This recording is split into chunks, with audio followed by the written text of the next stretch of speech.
24 मम ज्ञान तिमिरां दश ज्ञानांजन शलाकया चक्षुरुन्मिलितं येन तस्मै श्री गुरुवे नमः।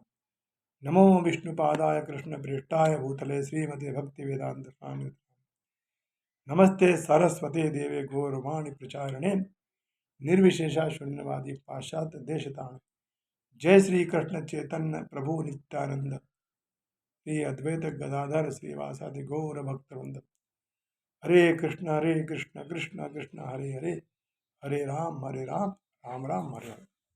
श्लोक संख्या 24। यो अंत सुखोन्तरामस्तथा अंतर्ज्योतिरेव यः स योगी ब्रह्म निर्वाणम ब्रह्मभूतो अधिगच्छति।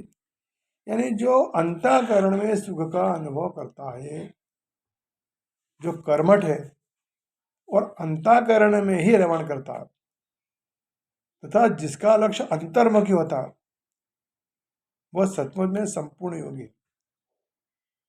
वह परब्रह्म में मुक्ति पाता है और अंततो गत्वा ब्रह्म को प्राप्त होता है।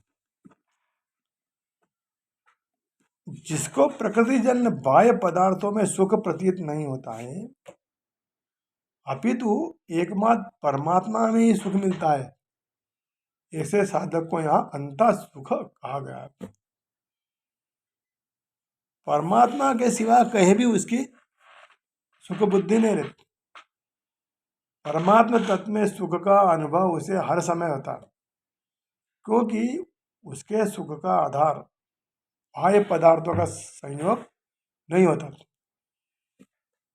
स्वयं अपनी सत्ता में निरंतर स्थित रहने के लिए बाह्य की किंचित मात्र भी आवश्यकता नहीं है। स्वयं को स्वयं से दुख नहीं होता,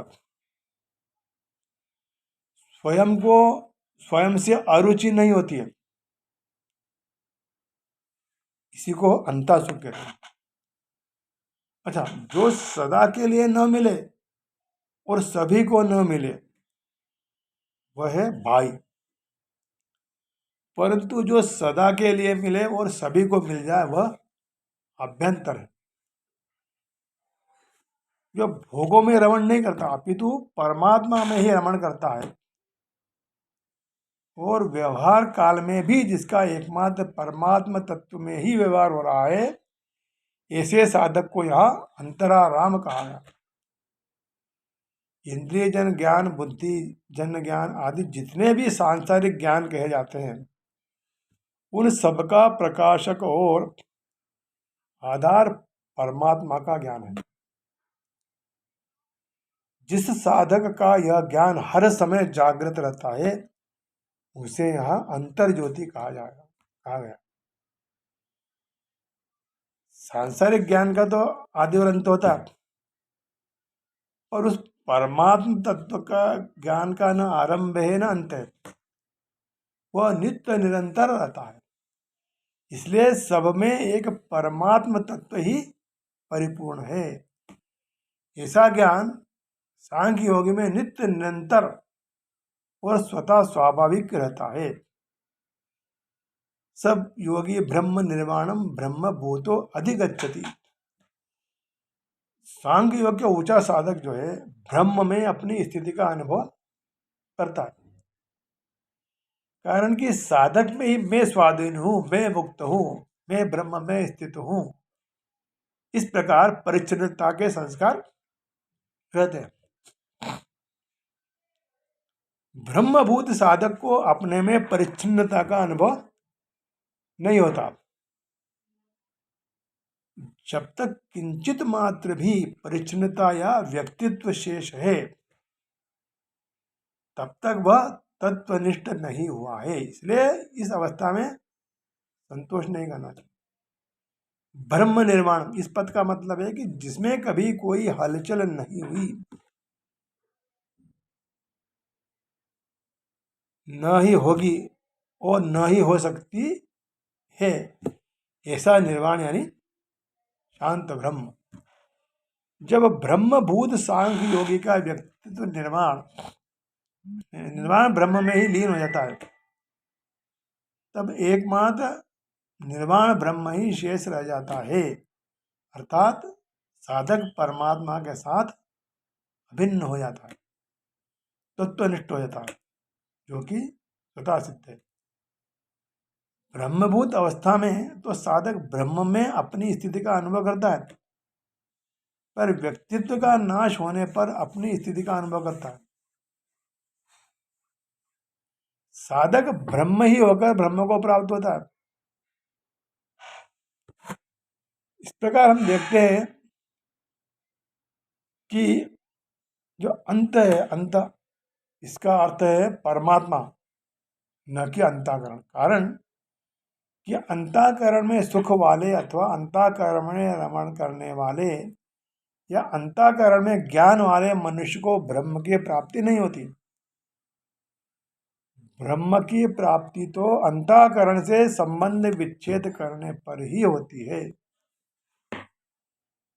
इस प्रकार हम देखते हैं कि जब तक मनुष्य अपने अंतःकरण में सुख का अनुभव नहीं करता, तब तक भला बाह्य सुख को प्राप्त करने वाली बाह्य क्रियाओं से वह कैसे छूट सकता है।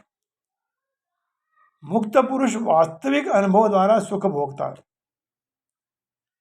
अतः वह किसी भी स्थान में मौन भाव में बैठकर अंतःकरण में जीवन के कार्यकलापों का आनंद लेता है।